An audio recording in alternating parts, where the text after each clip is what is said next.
Officials in Benton and Washington counties have issued burn bans citing dry conditions and high winds. Sunday morning, Benton County issued a 24-hour burn ban, while Washington county's has been in effect since Christmas. During the burn ban, no outdoor burning of any kind is permitted, including trash, brush, and campfires. Captain Caleb Bettis with the Springdale Fire Department says dry and windy conditions make fires hard to stop if one were to get started. With a wind with this speed, it could grow out of the homeowner's yard really quick, really fast, and get out of control, and it could harm them or even harm us trying to extinguish it.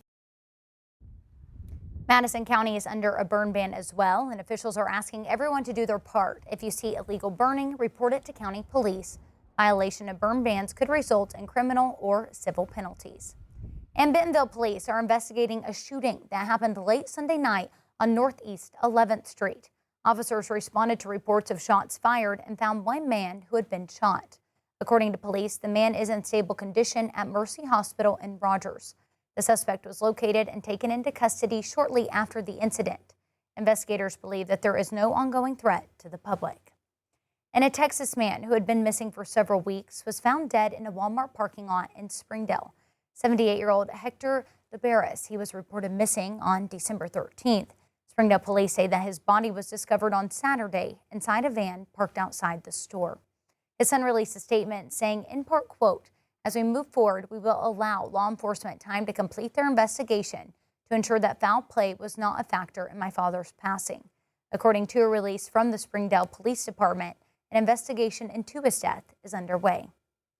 Well, President Trump is focused on foreign affairs while visiting his Mar-a-Lago estate in South Florida for the holidays. Yesterday, he met with Ukrainian President Volodymyr Zelensky, and today is hosting Israeli Prime Minister Benjamin Netanyahu. CBS's Aaron Navarro has more from the White House. We could be very close. President Trump expressed optimism after meeting with Ukrainian President Volodymyr Zelensky at his Mar-a-Lago estate about finalizing a 20-point peace plan that could end the Russia-Ukraine war. We have made a lot of progress on ending that war, which is really certainly the most deadly war since World War II. The sticking points include security guarantees for Ukraine and territorial disputes. We have to respect our law and our people, and we respect the territory which we control. And of course, our attitude is very clear. And the agreement will also have to secure the backing of Russian President Vladimir Putin. President Trump called his discussions with Putin productive as well, but warned that the talks must soon reach a resolution. If things don't happen, they keep fighting and they keep dying. And we don't want that to happen. He doesn't want it to happen. President Putin doesn't want it to happen either. President Trump moves to another complex conflict today, the Israel-Hamas war. He's hosting Israeli Prime Minister Benjamin Netanyahu for another afternoon of meetings. The two leaders have met 6 times in the past year. Today's focus will be phase 2 of the Gaza peace plan, as Hamas refuses to disarm and release a final Israeli hostage, and Israel continues striking Gaza despite the 2-month-old ceasefire. Aaron Navarro, CBS News, the White House.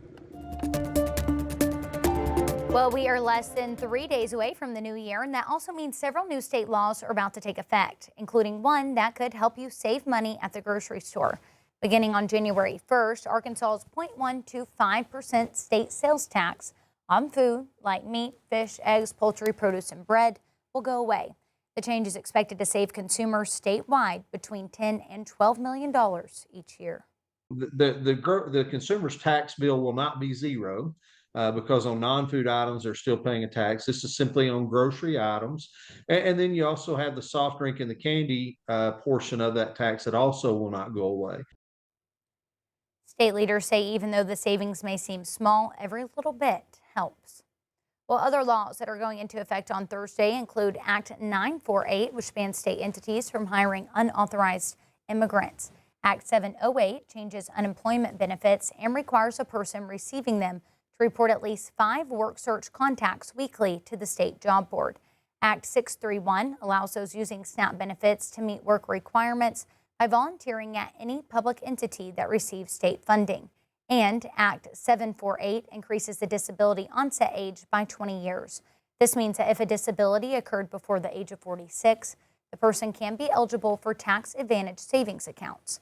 You can find the full list of laws going into effect this Thursday on our website, which is 5newsonline.com. And residents in Fort Smith with live Christmas trees can now place their trees at their curbs for yard waste pickup. The goal is to turn used trees into nutrient-rich compost that can be purchased later for $10.95 per cubic yard for Fort Smith residents, or $16.43 to non-residents. All they ask is remove any tinsel, ornaments, garland, and lights. And the Army Corps of Engineers is also giving you something to do with that Christmas tree. They're asking you to donate your live trees for fish habitats in our area lakes. They say the trees make a great cover for fish. Officials say you can take your live Christmas tree to locations on Beaver Lake, Bull Shoals, or Norfolk Lake. I think this is just a great way for folks to kind of complete that Christmas giving, you know, at the end of the season when they're done with the tree, take it out to the lakes and have it put in for a fish attractor. The Army Corps of Engineers says to make sure that there is no tinsel, ornaments, or lights to ensure the fish's safety. And with the new year just days away, it's time to celebrate. But if you're wanting to celebrate with fireworks, it's important to know where and when you can legally pop them. Many cities in our area do not allow fireworks on New Year's Eve. Bentonville, Rogers, Springdale, Fayetteville, and Fort Smith have all banned them within city limits. Some towns like Farmington, Bella Vista, Greenland, and Garfield do allow fireworks, but only during certain time periods. You can find a full list of the specific firework policies for your city on our website, and be sure to check burn bans as well. Well, you can find plenty of celebrations to ring in the new year. Downtown Bentonville is hosting a party at the Ledger Building on New Year's Eve. The event will have music and food from different cultures.